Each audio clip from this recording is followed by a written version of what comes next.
नमस्कार दोस्तों, आइए आज हम लोग चर्चा करेंगे गुप्त साम्राज्य पर। और गुप्त साम्राज्य के प्रशासनिक व्यवस्था पर हम लोग डिस्कस कर रहे थे। थोड़ा सा लाइव में दिक्कत थी तो ये वीडियो फॉर्म में क्लास आपको मैं दे रहा हूँ कि लाइव आने में थोड़ी सी समस्याएं आ रही हैं। थोड़ा सा भी सिस्टम हमारा ठीक से अपडेट नहीं हो पा रहा है, उसके लिए मैं क्षमा चाह रहा हूँ आपसे। तो वीडियो फॉर्म में ये क्लास मैं आपको दे रहा हूँ। देखिए, जैसा हमने बात किया आपसे कि आज हम डिस्कस करने वाले हैं गुप्त काल के साहित्य और विज्ञान पर। ठीक है, बात करेंगे हम लोग किस पर? साहित्य और विज्ञान पर। ठीक है, जो वहाँ के साहित्य और विज्ञान में जो प्रगति हुई वो वास्तव में एक महत्वपूर्ण परिवर्तन दिखाई देता है। कैसे? अगर हम कहें कि गुप्त काल में जो साहित्य का विकास था वो बड़ा ही सर्वोत्तम था। और सर्वोत्तम इसलिए हम कह सकते हैं कि इसी समय, मतलब गुप्त काल में ही हम कहें अगर, तो अनेक प्रकार की रामायण, जो आपके रामायण है, जो महाभारत है, उन सब की रचना जो है, उन सब का अंतिम संकलन जो है वो इसी गुप्त काल में दिखाई देता है। चाहे आप रामायण की बात कर लीजिए या आप महाभारत की बात करें, महाभारत, रामायण, महाभारत और पुराण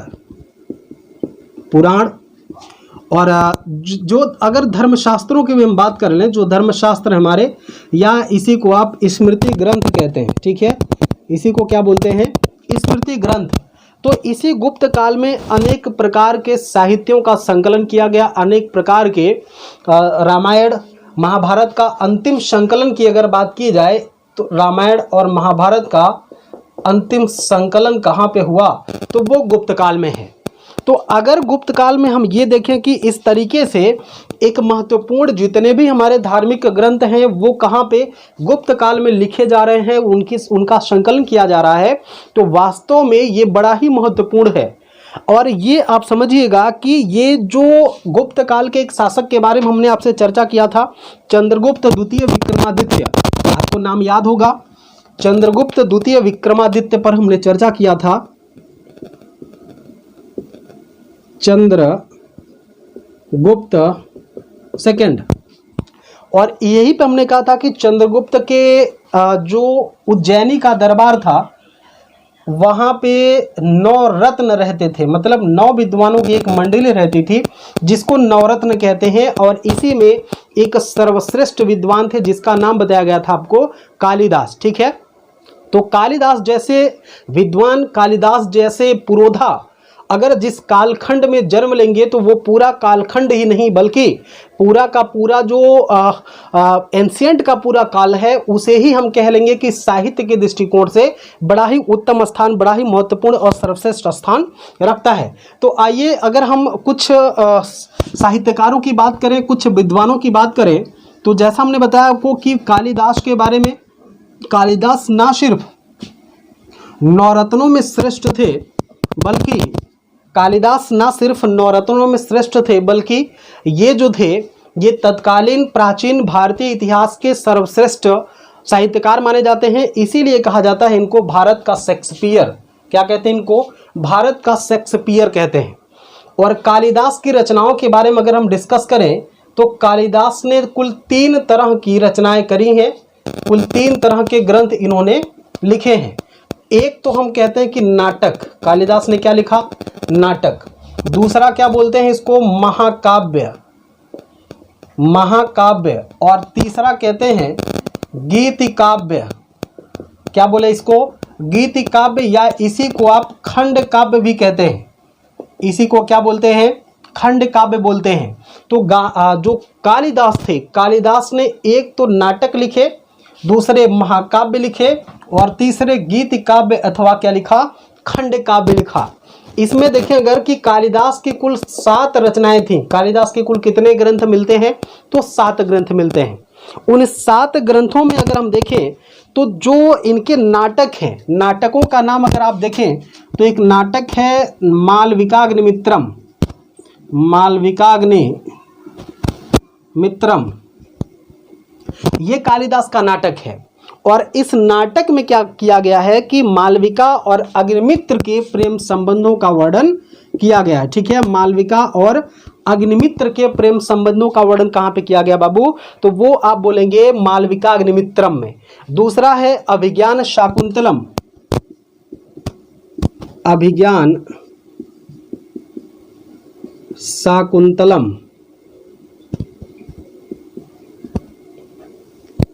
दूसरा नाटक कालिदास का कौन सा है? अभिज्ञान शाकुंतलम। और अभिज्ञान शाकुंतलम में दुष्यंत और शकुंतला के प्रणय प्रसंगों का वर्णन किया गया है। मैं यहाँ पे लिख नहीं रहा हूँ, बोल रहा हूँ, आप इसको बात सुनेंगे और अपने नोट्स में इसको लिख लेंगे। मालविकाग्निमित्रम में मालविका और अग्निमित्र के प्रेम संबंधों का वर्णन है, जबकि अभिज्ञान शाकुंतलम में दुष्यंत और शकुंतला के प्रेम संबंधों का वर्णन किया गया है। और तीसरा जो इनका नाटक है विक्रमोर्वशीयम। तीसरा नाटक क्या है? विक्रमोर्वशीयम। विक्रमोर्वशीयम ये तीसरा नाटक कालिदास का है। और कालिदास के इस नाटक के दो पात्र, एक का नाम है उर्वशी, एक का नाम है उर्वशी, और इसके जो नायक है वो है विक्रम। तो विक्रम और उर्वशी के क्षमा चाहते हैं, ये विक्रम नहीं है, उर्वशी और पुरूरवा के प्रेम संबंधों का वर्णन किया गया किसमें?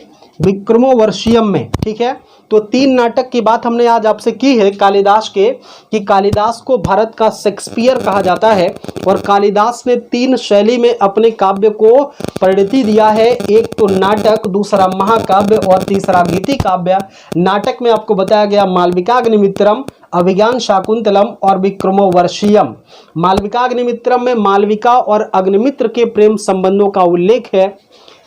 अभिज्ञान शाकुंतलम में दुष्यंत और शकुंतला की प्रेम कहानी मिलती है, जबकि विक्रमोर्वशीयम में उर्वशी और पुरूरवा के प्रणय कहानी अर्थात प्रेम संबंध अर्थात लव, जो प्रेम होता है ना, उसकी बात की गई। इसमें लव कनेक्शन की बात की गई। हालांकि लव कनेक्शन और अट्रैक्शन दोनों अलग अलग चीजें होती हैं।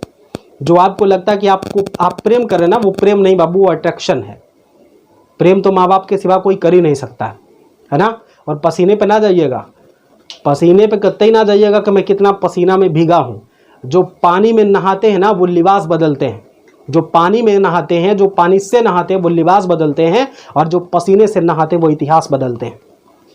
देखिए, तीन नाटक की बात आई है, तीन नाटकों की बात आई है। और अब हम बात करेंगे महाकाव्य की। कौन कौन से महाकाव्य कालिदास के द्वारा लिखा गया है? तो एक तो रघुवंश महाकाव्य की बात हम करते हैं यहाँ पे, रघुवंश महाकाव्य, और दूसरा कुमार संभव। ठीक है, महाकाव्य कौन कौन से? रघुवंश और कुमार संभव। जबकि खंड काव्य या गीति काव्य मेघदूत और ऋतुसंहार। मेघदूत और ऋतुसंहार। अब आप फिर से काउंट करिए बाबू, जैसा हमने बताया कि 1 2 3 ये तीन नाटक हैं। इधर आप देखेंगे अगर तो दो जो है वो महाकाव्य हैं और दो इनके क्या हैं? गीति काव्य अथवा खंड काव्य हैं। तो आप देख लीजिए 2 4 और 3 7 कुल कितनी रचनाएं हैं कालिदास की? 7। ये भी बात आपसे पूछी जाती है कि कालिदास ने कुल कितने ग्रंथों को लिखा है, तो कितने बोलिए जरा सा? 7 ग्रंथों को लिखा इन्होंने। ठीक है, अब देखते हैं हम लोग जरा सा कुछ और इम्पोर्टेंट जो हमारे साहित्यकार हैं उनकी अगर हम बात करें। जैसे यहाँ पे देखिए, यहाँ पे हमने लिखा हुआ है, इसको आप ध्यान से देखिएगा बात को, कि एक तो नाम लिखा गया वात्स्यायन, और वात्स्यायन ने लिखा क्या है? कामसूत्र। ठीक है, वात्स्यायन के कामसूत्र की बात आती है तो अक्सर यहाँ से सवाल जो मिलाने के लिए पूछा जाता है कि आपको कूट से कूट मिलाने वाले सवाल में पूछेगा कि निम्नलिखित साहित्यकार और उनके ग्रंथों का मिलान करिए, और आपको मिलाना पड़ेगा। कामसूत्र किसने लिखा? वात्स्यायन। शूद्रक क्या लिखे हैं? मृक्षकटिकम। ठीक है, शूद्रक क्या लिखे हैं? मृक्षकटिकम नाम का लिखे हैं। और मृक्षकटिकम के बारे में आप जानिए कि मृक्षकटिकम गुप्तकालीन एकमात्र ऐसा नाटक है जो दुखांत है। आई रिपीट, मैं फिर से बोल रहा हूं कि मृक्षकटिकम एकमात्र गुप्तकालीन ऐसा नाटक है जो दुखांत है, जिसका अंत दुख में हुआ है। ठीक है, तो ये इसलिए इंपॉर्टेंट हो जाता है मृच्छकटिकम। तो बार बार पूछा जाता है आपसे, किस लिए, कि ये दुखांत नाटक है गुप्त काल का एकमात्र, इसलिए ये बार बार आपसे शूद्रक के रूप में, शूद्रक को मिलाने के लिए पूछता कि कौन सा इनका ग्रंथ है। तो मृच्छकटिकम बोलिएगा। एक नाम यहाँ पे आपको दिख रहा होगा, विशाख दत्त। क्या नाम है? विशाख दत्त है, और विशाख दत्त की पुस्तक मुद्रा राक्षस, इसके बारे में आप जानते हैं। और एक पुस्तक, एक इनका नाटक है जिसका नाम है देवचंद्र गुप्तम। देवचंद्र गुप्तम। विशाख दत्त ने 2 ग्रंथ लिखे हैं, एक तो मुद्रा राक्षस, विशाख दत्त की मुद्रा राक्षस, और विशाख दत्त की देवीचंद्र गुप्तम। तो मुद्रा राक्षस से हमको मौर्यकालीन इतिहास की जानकारी मिलती है।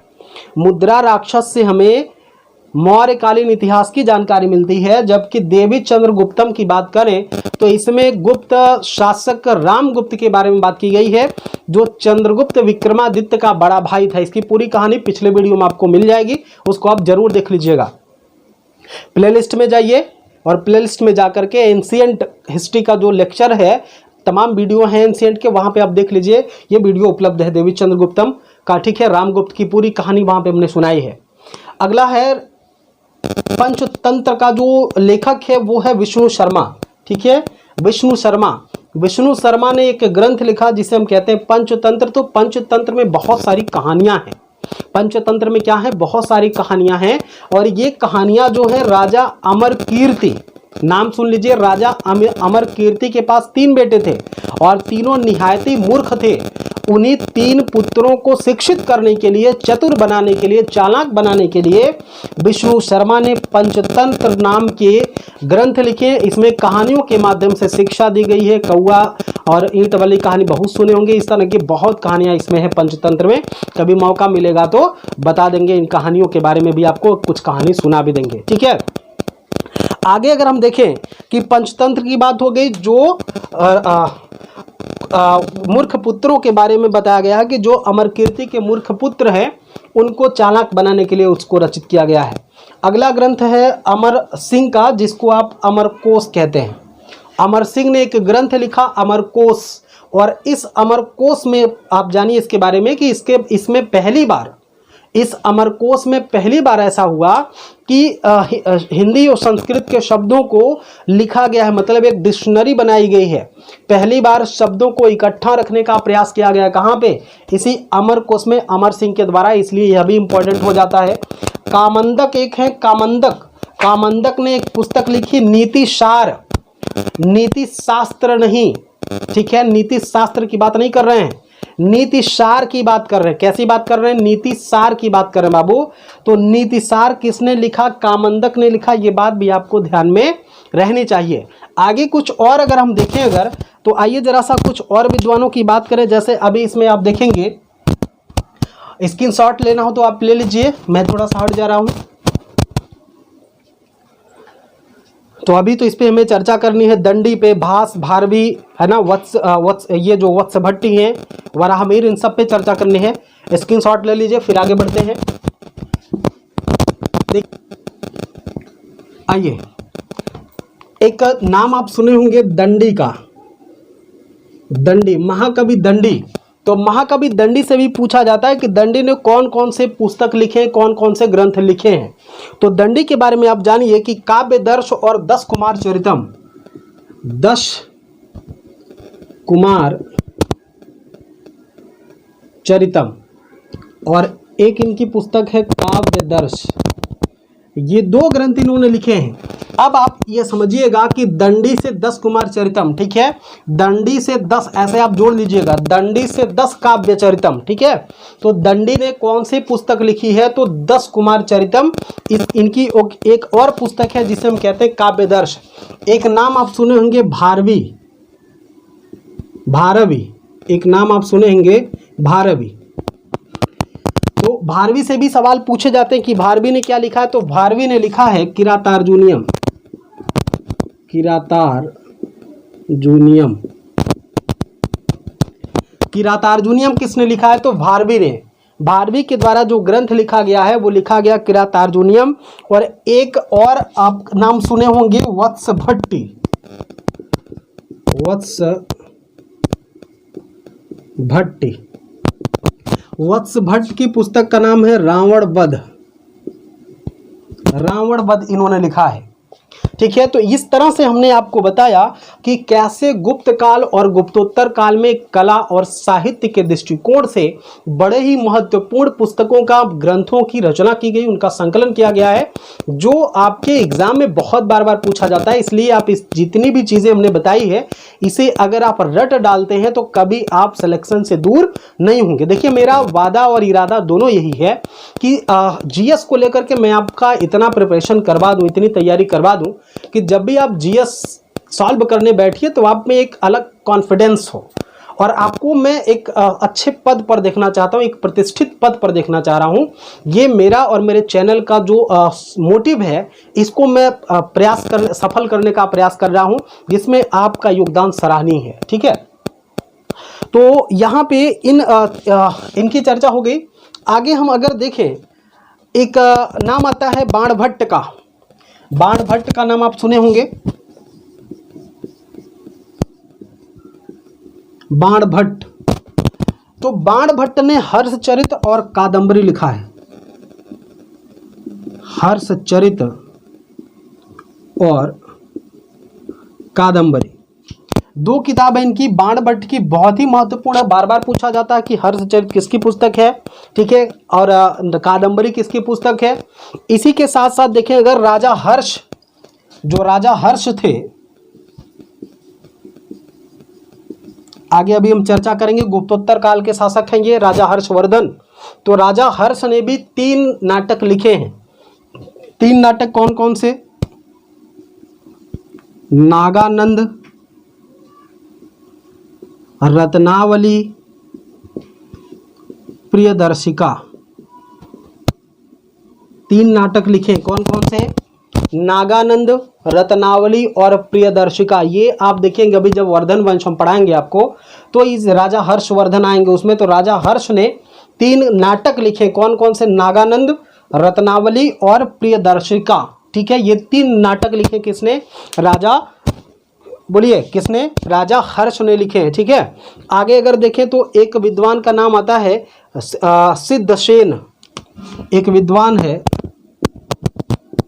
सिद्धसेन। सिद्धसेन जो है ये न्यायावतार लिखे हैं। न्यायावतार। सिद्धसेन ने कौन सा ग्रंथ लिखा है? तो न्याया अवतार लिखा है। और एक और विद्वान है असंग। असंग, असंग ने क्या लिखा है? महायान सूत्रालंकार। महायान सूत्रालंकार। महायान सूत्रालंकार किसने लिखा है? तो ये लिखे हैं असंग ने। इतना जितना मैं आपको पुस्तक और उनके रचयिता का नाम बता रहा हूं, उनके लेखक का नाम बता रहा हूं, इतना अगर आप तैयार कर पा रहे हैं तो मुझे लगता है कि आप कभी भी किसी भी सब्जेक्ट में, बेसिकली आप इसमें देखें अगर, तो आप इन साहित्य, इन प्रश्नों को कभी भी सॉल्व करने में अपने आप को पीछे नहीं साबित कर पाएंगे। आप निश्चित इसका लाभ उठाएंगे। ठीक है, तो अब आइए हम लोग, ये साहित्य की चर्चा रही, थोड़ा सा देखते हैं कि विज्ञान के दृष्टिकोण से क्या रहा इसका योगदान, विज्ञान के क्षेत्र में क्या क्या कार्य किए गए हैं इसके द्वारा। तो इसका स्क्रीनशॉट आप ले लीजिए, तो मैं फिर विज्ञान के बारे में बात करूं आपसे। देखिए, विज्ञान के क्षेत्र में आप जानते हैं कि चाहे वो पाई के मान की बात रही हो, चाहे शून्य के खोज की बात रही हो, खगोल शास्त्र की बात रही हो, या एस्ट्रोलॉजी, खगोल शास्त्र में प्राचीन काल से ही खगोल शास्त्र को लेकर के बड़े ही महत्वपूर्ण कार्य किए गए हैं भारत के द्वारा, और कई ऐसी अनसुलझी पहेलियों को सुलझाया गया है। ठीक है, तो एक नाम आप सुनते हैं आर्यभट्ट। ये ज्योतिष और गणितज्ञ थे। आर्यभट्ट क्या थे? इनको कहा जाता है कि ये ज्योतिष और क्या थे? गणितज्ञ थे। आर्यभट्ट ज्योतिष और गणितज्ञ थे। इनके बारे में कहा जाता है कि इन्होंने एक पुस्तक लिखी है जिसका नाम है आर्यभट्टियम। आर्यभट्टियम, ये किसका ग्रंथ है? आर्यभट्ट का ग्रंथ है। तो नाम से ही आप इसको याद कर पाएंगे। नाम इनका आर्यभट्ट है और किताब इनकी क्या है? आर्यभट्टियम है। इनके बारे में कहा जाता है कि सबसे पहली बार दशमलव की खोज इन्होंने की है, इसलिए इनको कहा जाता कि ये महान गणितज्ञ थे जिन्होंने डेसिमल को खोजा, दशमलव को इन्होंने खोजा था। और इन्होंने क्या कहा, एक और इनकी उपलब्धि मानी जाती है, आप ऐसे देखे होंगे पाई, अगर आप मैथ्स पढ़ रहे होंगे तो पाई आप देखेंगे, जो पाई का मान होता है वो 22/7 होता है। पाई का मान कितना होता है, 22/7 होता है, जिसे इन्होंने क्या बताया था, इन्होंने कहा था कि 3.141, ठीक है, इन्होंने ये बताया हुआ था 1.6, क्षमा चाहते हैं 1416, 3.1416, 3.1416 पाई का मान आर्यभट्ट ने कितना बताया था, तो पाई का मान आर्यभट्ट ने कितना बताया था, 3.1416 इतना बताया था, जिसे बाद में 22/7 बताया गया, जो इसी का एक सॉल्यूशन है। ठीक है, जब आप 22/7 को सॉल्व करेंगे तो कितना आएगा आपका, 3.1416 आएगा, जो बहुत पहले ही भारत के दार्शनिकों के द्वारा, विद्वानों के द्वारा बता दिया गया था, इसकी चर्चा की जा चुकी गई थी। एक नाम आप देख रहे होंगे यहाँ पे, ब्रह्मगुप्त। तो ब्रह्मगुप्त के बारे में आप जानिए कि इन्होंने एक पुस्तक लिखी है जिसका नाम है ब्रह्म सिद्धांतिका, या इसी को कभी कभी ब्रह्म सिद्धांत भी कहते हैं। तो इन्होंने क्या लिखा है, ब्रह्म सिद्धांत लिखा है। और ब्रह्मगुप्त का एक जो सबसे बड़ा योगदान है वो है ग्रेविटी की खोज का। ठीक है, न्यूटन से पहले अगर किसी ने ग्रेविटी लॉ या गुरुत्वाकर्षण का नियम बताया था, गुरुत्वाकर्षण का पता लगाया था, तो वो भारत के महान गणितज्ञ, महान दार्शनिक कौन हुए, ब्रह्मगुप्त, जिन्होंने सबसे पहले, माने न्यूटन से पहले इन्होंने गुरुत्वाकर्षण को पता लगा लिया था। गुरुत्वाकर्षण के बारे में इनकी उपलब्धि है कि इन्होंने गुरुत्वाकर्षण के बारे में खोजा था। एक यहाँ पे देखेंगे वाराहमिहिर वास्तव में ज्योतिषी थे। ये क्या थे, ज्योतिष थे। ठीक है, ज्योतिषी थे। और इनके बारे में कहा जाता है कि ये जो है ये गुप्तकालीन ज्योतिषी थे, और इनकी जो पुस्तक थी वो थी पंच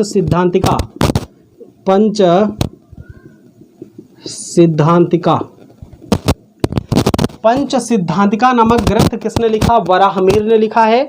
और धन्वंतरी की बात अगर हम करें तो धन्वंतरी जो हैं ये प्रसिद्ध आयुर्वेदाचार्य थे। क्या थे ये, आयुर्वेदाचार्य। ये बात आपसे पूछी जाती है कि आयुर्वेदाचार्य थे और किसके दरबार में थे, तो ये थे चंद्रगुप्त द्वितीय के दरबार में। चंद्रगुप्त द्वितीय या चंद्रगुप्त द्वितीय विक्रमादित्य, चंद्रगुप्त द्वितीय विक्रमादित्य के दरबार में धन्वंतरी जो थे ये आयुर्वेदाचार्य थे, चिकित्सक थे। ठीक है, तो और इन्होंने चिकित्सा के बारे में, आयुर्वेद पद्धति के बारे में बड़ा ही महत्वपूर्ण कार्य किया है, तमाम उसके नई नई पद्धतियों की खोज करी है। तो इस तरह से आपने देखा कि कैसे साहित्य और विज्ञान के क्षेत्र में गुप्त काल और गुप्तोत्तर काल में एक महान उपलब्धि हासिल की गई थी। लेकिन हमारा देश जैसा गुलाम था, आप जानते हैं अंग्रेज़ों का गुलाम था, जितनी प्राचीन चीज़ें थी वो गौरवमयी चीज़ें थी, उस पर उन्होंने अपना अधिकार जमा लिया और वो बाद में बहुत प्रकाश में आई, जिसकी वजह से आज हम दुनिया में बहुत कम इन उपलब्धियों को गा पाते हैं, इनको समझ पाते हैं, सिखा पाते हैं। लेकिन वास्तव में ये सबसे पहले दुनिया में अगर किसी ने खोजा, समझा था, वो भारत के यही विद्वान थे। तो उम्मीद है कि बाबू ये सेशन आपको समझ में आ गया। मित्रों, आप इस चीज़ों को जान पाए होंगे और वीडियो को 2-4 बार देख लेंगे तो चीज़ें आप रट पाएंगे।